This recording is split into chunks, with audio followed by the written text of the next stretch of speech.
अलगाववादियों को फंड मुहैया कराने वाले 7 हुर्रियत नेताओं को एनआईए की टीम ने गिरफ्तार कर लिया। 6 नेताओं को श्रीनगर और 1 नेता को दिल्ली से गिरफ्तार किया गया। एनआईए ने एजाज अकबर, अल्ताफ फंटूश, पीर सैफुल्ला, शाहिदुल इस्लाम, नईम खान और बिट्टा कराटे को गिरफ्तार किया है।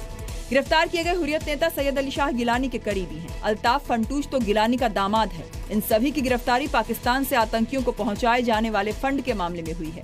जी न्यूज ने खुलासा किया था कि कैसे अलगाववादी आतंकियों की मदद करते हैं। अलगाववादियों की गिरफ्तारी के बाद आतंकियों के मददगारों पर सख्त कार्रवाई की मांग हो रही है। डोकलाम विवाद पर चीन ने भारत को खुली धमकी दी है। रक्षा मंत्रालय के प्रवक्ता ने कहा है कि चीन की सुरक्षा के लिए पीएलए का संकल्प अडिग है। डोकलाम विवाद को लेकर चीन ने भारत को खुली धमकी दी है। चीन के रक्षा मंत्रालय ने कहा है कि दोनों देशों के बीच सीमा विवाद को खत्म करने के लिए पहले शर्त है कि भारत सीमा से सैनिक हटाए। रक्षा मंत्रालय के प्रवक्ता वू कियान ने कहा है कि भारत समस्याओं को किस्मत और अवास्तविक हालात पर न छोड़े। चीन ने धमकी देते हुए कहा है कि पहाड़ को हिलाना आसान है, पीएलए को नहीं। हमारी सेना पीएलए को देश की सीमा की रक्षा करना आता है। पीएलए के 90 सालों का इतिहास दिखाता है हमारी शक्ति बढ़ी है। चीन ने धमकी देते हुए कहा है कि हमारी सेना का संकल्प अडिग है। चीनी रक्षा मंत्रालय के प्रवक्ता ने कहा है कि पूरे प्रांत की शांति और स्थिरता सीमा पर निर्भर करती है। 我们强烈要求另方立即将越界的边防人员撤回边界线的印方一侧，这是我们解决事态的前提和基础。边境地区的和平安宁事关地区的和平稳定，符合中印两国和两国人民的根本利益。 चीन के इस आक्रामक रवैये का कड़ा विरोध हो रहा है। वहीं शिवसेना का कहना है कि हमें पूरी तैयारी करनी चाहिए। चीन की इस तरह की धमकियां भारत के लिए एक सेल्फ इंट्रोस्पेक्शन का, आत्म विश्लेषण का कारण है कि क्यों आज चीन जैसा मुल्क जो हमारे बराबर था कभी, आज इतना आगे बढ़कर हमको धमकी दे रहा है और हमारी क्या स्थिति है। तो क्यों नहीं हम अपने को इतना ताकतवर बनाएं कि कल चीन भी हमारी आवाज सुने। चाइना हो, पाकिस्तान हो और कोई भी हो, इतिहास की बात अगर हम करेंगे तो उससे ना फायदा होगा ना नुकसान होगा। सबसे पहले हमारी तैयारी कितनी है। इंटरनेशनल पॉलिटिक्स में हमारे प्रधानमंत्री, हमारे पूरे देश के प्रधानमंत्री हैं, बहुत फेलियर की तरफ जा रहे हैं। चाहे चाइना का मामला हो, चाहे पाकिस्तान का मामला हो, चाहे कश्मीर का मामला हो। डोकलाम 300 वर्ग किलोमीटर का इलाका है जो चीन की चुम्बी वैली से सटा हुआ है। डोकलाम भारत के सिक्किम के नाथुला दर्रे के पास है, जिसे ट्राई जंक्शन भी कहा जाता है। 1 महीने से ज्यादा वक्त से डोकलाम में भारत और चीन के सैनिक आमने सामने हैं। डोकलाम भारत, चीन और भूटान के लिए रणनीतिक लिहाज से बेहद अहम है। 27 जुलाई को राष्ट्रीय सुरक्षा सलाहकार अजीत डोवल ब्रिक्स देशों की बैठक में हिस्सा लेने के लिए चीन जा रहे हैं। डोवल की यात्रा से पहले चीन ने बड़ा बयान दिया है। मॉब लिंचिंग के मुद्दे पर कांग्रेस ने लोकसभा में आज जबरदस्त हंगामा किया। शून्यकाल में कांग्रेस सांसद हंगामा करते करते लोकसभा में वेल तक आ गए। हालात ये बन गए कि कांग्रेस सांसदों ने सदन में कागज उछाले और स्पीकर पर फेंक दिए। स्पीकर सुमित्रा महाजन की बार-बार अपील को भी कांग्रेस सांसदों ने अनसुना कर दिया।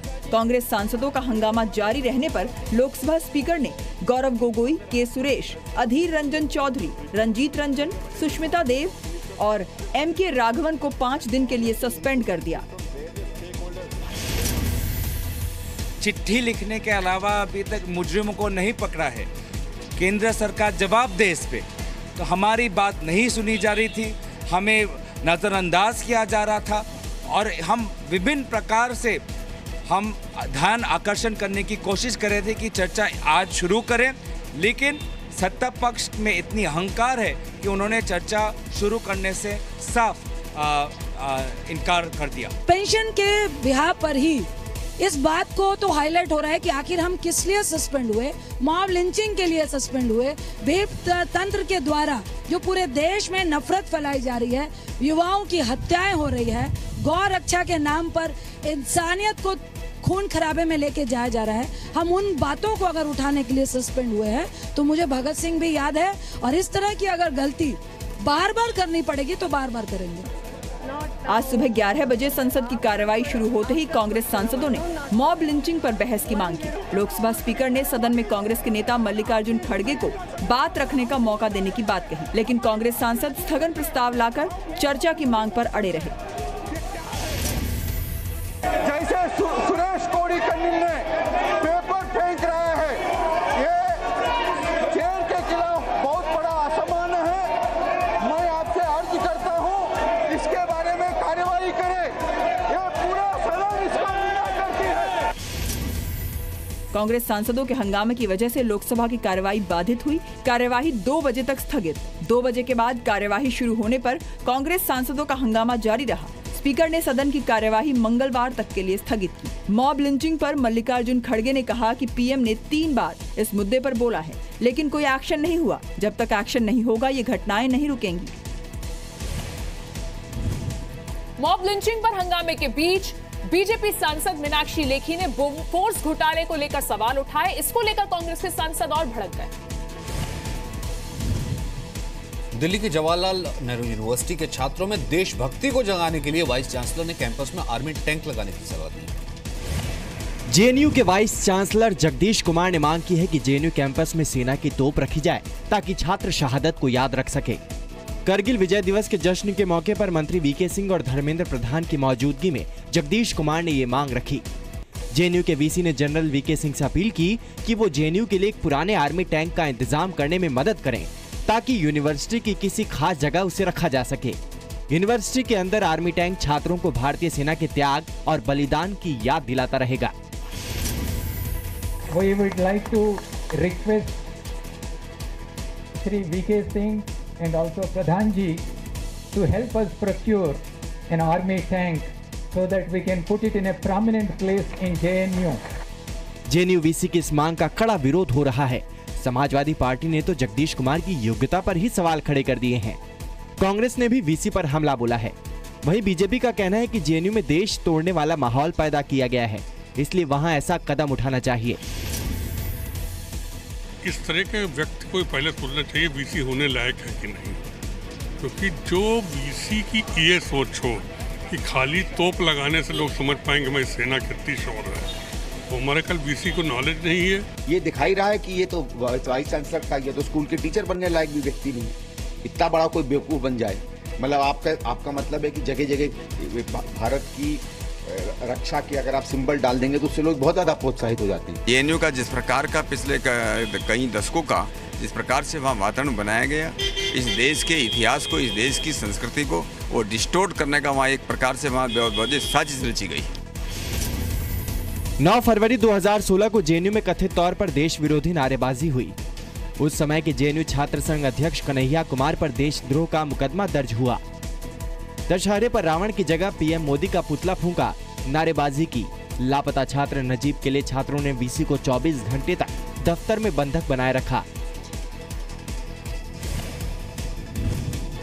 जेएनयू के छात्रों समेत कई विपक्षी नेता वाइस चांसलर के इस फैसले का कड़ा विरोध कर रहे हैं। बतौर राष्ट्रपति आज आखिरी बार देश को संबोधित करेंगे राष्ट्रपति प्रणब मुखर्जी। देश के 13वें राष्ट्रपति प्रणब मुखर्जी का कार्यकाल आज खत्म हो रहा है। राष्ट्रपति प्रणब मुखर्जी ने 25 जुलाई 2012 को भारत के 13वें राष्ट्रपति की जिम्मेदारी संभाली थी। देश के नए राष्ट्रपति रामनाथ कोविंद 25 जुलाई यानी कल पदभार ग्रहण करेंगे। राष्ट्रपति प्रणब मुखर्जी अपना कार्यकाल खत्म होने से पहले आज आखिरी बार राष्ट्र को संबोधित करेंगे। सरकार का कहना है कि प्रणब मुखर्जी के सुझाव और संदेश हमेशा ही सकारात्मक रहे हैं। महामहिम राष्ट्रपति जी प्रणब मुखर्जी पार्लियामेंट और पार्लियामेंट्री प्रोसीजर के बारे में बहुत बड़े ज्ञाता है और उन्होंने जो बताया है वो हम सब के लिए एक पथ प्रदर्शक है। प्रणब मुखर्जी साहब एक बहुत ही सुलझे हुए सामाजिक और सियासी राजनेता रहे हैं और सामाजिक और सियासी क्षेत्र में उनका जो अनुभव रहा है उस अनुभव का सभी राजनीतिक दलों को, सरकारों को हमेशा फायदा होता रहा है। उनका सुझाव और संदेश हमेशा सकारात्मक रहा है। इससे पहले राष्ट्रपति प्रणब मुखर्जी को कल संसद के सेंट्रल हॉल में विदाई दी गई। अपने विदाई भाषण में राष्ट्रपति प्रणब मुखर्जी ने किसी विधेयक को पास करने के लिए अध्यादेश का सहारा लेने की बढ़ती सोच और संसद में चर्चाओं के घटते स्तर पर चिंता जाहिर की थी। प्रणब मुखर्जी का राष्ट्र के नाम आखिरी संदेश ऑल इंडिया रेडियो और दूरदर्शन पर शाम 7:30 बजे प्रसारित होगा। राष्ट्रपति प्रणब मुखर्जी पहले अंग्रेजी में संबोधन देंगे और उसके बाद शाम 7:45 पर हिंदी में संबोधित करेंगे। दूरदर्शन पर राष्ट्रपति का संदेश दूरदर्शन के क्षेत्रीय चैनल पर क्षेत्रीय भाषाओं में भी प्रसारित किया जाएगा। राष्ट्रपति प्रणब मुखर्जी आज राष्ट्रपति भवन में एक विदाई रात्रि भोज भी देंगे। प्रणब मुखर्जी कल से 10 राजाजी मार्ग पर रहेंगे। पूर्व राष्ट्रपति एपीजे अब्दुल कलाम भी राष्ट्रपति पद छोड़ने के बाद इसी बंगले में रहते थे। निठारी रेप और मर्डर केस में दूसरी बार मनिंदर सिंह पंढेर और उसके नौकर दोनों को किसी मामले में फांसी की सजा कोर्ट ने सुनाई है। ये मामला 20 साल की पिंकी सरकार की हत्या से जुड़ा है। निठारी कांड में दर्ज ये 8वां केस है। गाजियाबाद की विशेष अदालत ने पिंकी सरकार के अपहरण, हत्या और रेप केस में मनिंदर सिंह पंढेर और उसके नौकर सुरेंद्र कोहली को फांसी की सजा सुनाई है। फैसला सुनाए जाने के वक्त कोहली और पंढेर दोनों अदालत में ही मौजूद थे। अदालत का फैसला आने के तुरंत बाद दोनों को हिरासत में ले लिया गया। पंढेर जमानत पर रिहा चल रहा था। बड़ी कठोर टिप्पणी इस पे दी है। उन्होंने ये कहा है कि ये राक्षस हैं, इन्होंने बहुत गलत काम किए हैं, समाज के लिए ये दुश्मन है। ऐसे लोगों को डेथ पेनल्टी के अलावा कोई और सजा दी जानी ठीक नहीं है, इसलिए इनको डेथ पेनल्टी दी जाती है। आप भी हायर कोर्ट में जाएंगे अगर वो हाई कोर्ट? हाँ, हम भी आगे तक लड़ेंगे क्योंकि मेरा बेटी गया। 29 दिसंबर 2006 को पुलिस ने निठारी कांड का खुलासा किया था। निठारी में कोठी नंबर D5 के पास से कई कंकाल और खोपड़ियां बरामद हुई थी। पुलिस ने कोठी के मालिक मनिंदर सिंह पंढेर और उसके नौकर सुरेंद्र कोहली को गिरफ्तार किया था। सुरेंद्र कोहली को अब तक 7 मामलों में फांसी की सजा हो चुकी है। मनिंदर सिंह पंढेर अब तक जमानत पर बाहर था। पंढेर को हत्या और रेप समेत साजिश रचने 6 अक्टूबर 2006 को पिंकी सरकार को D5 के सामने से गुजरते वक्त कोहली ने अगवा कर लिया था और रेप के बाद उसका सिर अलग कर दिया था। दिल्ली के ITO इलाके में एक तेज रफ्तार ऑडी कार से हिट एंड रन का मामला सामने आया है। शनिवार रात करीब 11:30 बजे बहादुर शाह जफर मार्ग पर दिल्ली गेट से आ रही तेज रफ्तार ऑडी ने मनोज नाम के युवक को टक्कर मार दी। मनोज अपने साथी के लिए खाना लेकर रोड को क्रॉस कर रहा था। ठीक इसी जगह पर ये प्रेस इलाका है। यहाँ पर चारों तरफ कई मीडिया हाउसेस के दफ्तर हैं और ठीक इसी जगह पर मनोज उर्फ कुंदन नाम का लड़का सड़क क्रॉस कर रहा था। तभी एक तेज रफ्तार से आती ऑडी कार उसे टक्कर मारती है और मनोज इसी ग्रिल में जाकर फंस जाता है। डिवाइडर पर लगा ग्रिल मनोज के पेट के आर पार हो गया, जिसकी वजह से थोड़ी देर बाद उसकी मौत हो गई। मनोज ITO पर एक जूस की दुकान पर काम करता था। कार वाले ने उसको हिट कर दिया। हमें सुनने में मिला भीड़ में कि एक व्हाइट कलर की ऑडी थी जो कि उसको हिट करके भाग गई वो। तो उसके बाद जब हम मौके पहुंचे, लगभग हमें 10-15 मिनट बाद कॉल आती है दुकान से ही। स्टाफ का लड़का हमें कॉल करता है कि सर ऐसे ऐसे उसका एक्सीडेंट हो गया, आ जाओ। हम आरोपी ऑडी चालक हादसे के बाद फरार हो गया, लेकिन सवाल पुलिस और स्थानीय प्रशासन पर भी खड़े हो रहे हैं। जिस जगह ये दर्दनाक हादसा हुआ वहाँ कोई CCTV तक नहीं है, जबकि ये जगह पुलिस मुख्यालय के पास में है। ऐसा नहीं है कि हमारे पास क्लूज नहीं है, छोटे छोटे क्लूज हैं, लेकिन जब सारे रूट के हम CCTV कैमरा, क्योंकि किसी जगह वो कार निकल रही है, लेकिन पहले हमें वो भी अभी असर्टेन करना है कि क्योंकि हमें पता है व्हाइट कलर की कार है, उसमें कुछ व्हाइट कलर की कारें आ रही हैं कुछ। एक रिपोर्ट के मुताबिक दिल्ली में रोजाना 5 लोगों की मौत सड़क दुर्घटना में होती है। पिछले साल जनवरी से नवंबर तक 612 पैदल और 503 बाइक सवार चालकों की सड़क हादसे में मौत हुई।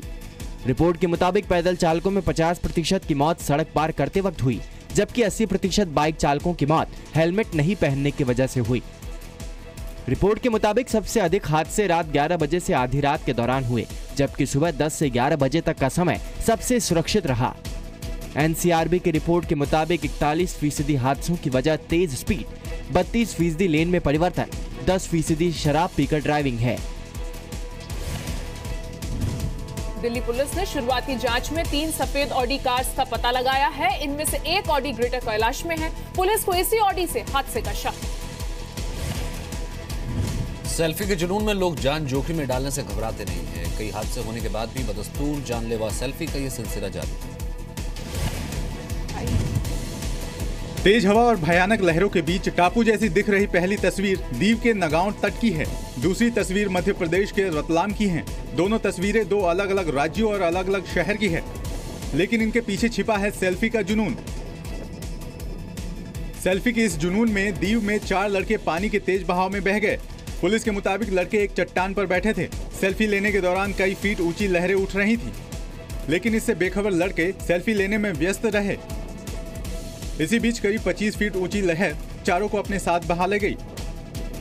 इनमें से एक खुद तैरकर तट पर वापस आ गया, लेकिन बाकी 3 का अभी तक कुछ पता नहीं चला है। इस दुखद हादसे से बेखबर सैकड़ों किलोमीटर दूर रतलाम के ताल हरियाली में भी जानलेवा सेल्फी लेते लोग नजर आ रहे हैं। ऊंचे पहाड़ों के किनारे सेल्फी लेना हो, फिर नीचे झरने के नीचे सुंदर नजारे के साथ सेल्फी लेने से लोग जान जोखिम में भी डालने से बाज नहीं आ रहे हैं। सेल्फी के दौरान आए दिन यहां हादसे होते हैं। सरकार ने चेतावनी के बोर्ड भी लगाए हैं, बावजूद इसके बदस्तूर जानलेवा सेल्फी जारी है। 2 जुलाई 2017 वर्धा में सेल्फी लेने के चक्कर में एक लड़का और 3 लड़कियां महाकाली डैम में गिरे, चारों की मौत। 26 जून 2017 यूपी के कुशीनगर में ट्रेन के सामने सेल्फी लेने के चक्कर में 2 युवकों की जान चली गई। 6 मई 2017 मंडी में ब्यास नदी में सेल्फी ले रहा युवक तेज बहाव में बहा, युवक की मौत हो गई। 4 मई को मुंबई में सेल्फी लेते पैर फिसलने से 21 साल की लड़की समंदर में डूबने से मौत हो गई। रिपोर्ट के मुताबिक 127 लोगों में से 41 ऐसे थे जिनकी उम्र 20 साल से भी कम थी, जबकि 45 की उम्र 20 से 24 साल के बीच थी। लगातार बारिश से देश के कई हिस्सों में बाढ़ आई हुई है। गुजरात में बाढ़ से हालात अब भी खराब है।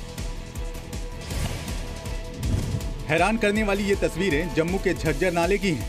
आप अपनी टीवी स्क्रीन पर देख सकते हैं कि उफनती लहरों के बीच एक ट्रक फंसा हुआ है। ट्रक की छत पर एक व्यक्ति भी है। बाढ़ के पानी में ट्रक पूरी तरह डूब चुका है। पुलिस ने रेस्क्यू ऑपरेशन चलाकर इस व्यक्ति को सुरक्षित बचा लिया। बताया जा रहा है कि ये व्यक्ति ट्रक का खलासी था और नाले में ट्रक को धोने के लिए ले गया था, लेकिन अचानक बाढ़ का पानी आ गया और ये वहीं फंस गया। बाढ़ की ये तस्वीरें गुजरात के बनासकांठा की है। गुजरात में भी बाढ़ ने आफत मचा रखी है। सड़कों पर पानी इतना भर चुका है कि ट्रक डूब गए हैं। सड़क पर खड़ी कार तो पूरी तरह पानी में समा चुकी है। बनासकांठा में 24 घंटे में 8 इंच तक बारिश दर्ज की गई है। राजकोट में बाढ़ में फंसी 2 नवजात बच्चों और उनकी मां को एयरफोर्स की रेस्क्यू टीम ने निकाला। सूरत की डूमस बीच पर 2 बहनें डूब रही थीं, जिन्हें स्थानीय लोगों ने बचा लिया। गुजरात के मुख्यमंत्री विजय रूपानी ने बाढ़ प्रभावित इलाकों का हवाई दौरा किया। गुजरात सरकार बाढ़ से निपटने की तैयारियों का दावा कर रही है। हमारा बचाव कार्य चालू है। हमारी 4 एनडीआरएफ की टीम बोट के साथ वहीं पर अभी कार्यरत है। इस बचाव कार्य में एनडीआरएफ ने 120 लोगों को डीसा के बाजू में एक भड़त गांव है, वहीं से बचाया है। राजस्थान के उदयपुर में भी बाढ़ के पानी में एक कार बह गई। हादसे में एक व्यक्ति की मौत हो गई, जबकि 2 लोगों को बचा लिया गया। गुजरात में बाढ़ से 10 से ज्यादा लोगों की मौत हो चुकी है। राजकोट में वायुसेना और एनडीआरएफ की टीम राहत और बचाव के काम में जुटी है। 7000 लोगों को सुरक्षित स्थानों पर पहुंचाया जा चुका है। बोटाद जिले में नदी में नहाने गया एक युवक तेज बहाव में बह गया। लेह लद्दाख जैसी खतरनाक जगहों पर बाइक चलाने वाली मुंबई की जागृति होंगले की जान एक गड्ढे में ले ली। ठाणे के जवाहर इलाके में गड्ढे की वजह से जागृति होगले की मोटरसाइकिल का बैलेंस बिगड़ा और वो नीचे गिर गई। पीछे से आ रहे एक ट्रक ने जागृति को कुचल दिया। हादसे में जागृति की मौत हो गई। पुलिस ने आरोपी ट्रक ड्राइवर को गिरफ्तार कर लिया है।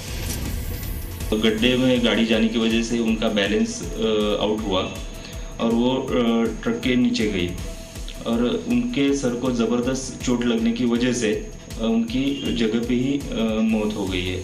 ये वीडियो कुछ महीने पहले का है। इस वीडियो में जागृति होगले मोटरसाइकिल के जरिए ही दुनिया को नाप लेने की बात करती नजर आ रही हैं।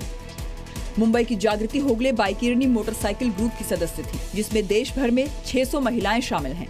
जागृति ने मोटरसाइकिल पर कई लंबी दूरियां तय की थीं, लेकिन रविवार की सुबह मुंबई अहमदाबाद हाईवे पर वेती गांव के पास जागृति की मौत हो गई। सड़क में एक गड्ढे ने जागृति की जान ले ली। हादसे के बाद जागृति का परिवार सदमे में है। खड्डे की वजह से एक्सीडेंट हो गया। खड्डा था, पानी भरा था, खड्डा दिखा कितना डीप है पता नहीं चला। बाइक जाते हुए फॉल हो गई और पीछे से ट्रक आके एक्सीडेंट हो गया।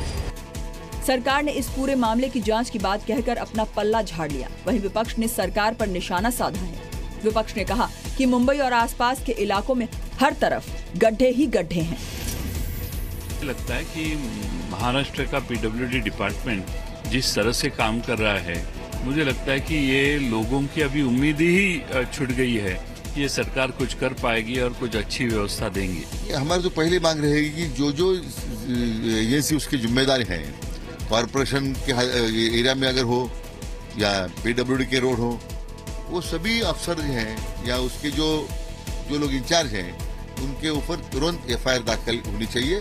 अगर बीएमसी और शिवसेना एक दूसरे के ऊपर जवाब डाल रहे हैं तो बड़ी शर्म की बात है। पालघर में जिस तरह से एक बाइकर पॉटहोल पे गिर जाने से और बाद में पीछे ट्रक से क्रश हुई है, साफ दिखाता है कि न प्रशासन जवाबदेह है न सरकार जवाबदेह है। देश भर में गड्ढों की वजह से 2015 में 10,876 हादसे, 2014 में 11,106 लोगों की सड़क के गड्ढों की वजह से मौत हुई। देश में सड़कों के गड्ढों की वजह से हर दिन 30 लोगों की जान जाती है। महाराष्ट्र सरकार ने जांच का रटा रटाया जवाब दे दिया है, लेकिन प्रशासन की लापरवाही का खमियाजा लोगों को अपनी जान देकर भुगतना पड़ रहा है। फास्ट एंड फैक्ट्स में फिलहाल इतना ही, लेकिन देश और दुनिया की तमाम बड़ी खबरों के लिए आप बने रहिए जी न्यूज़ के साथ।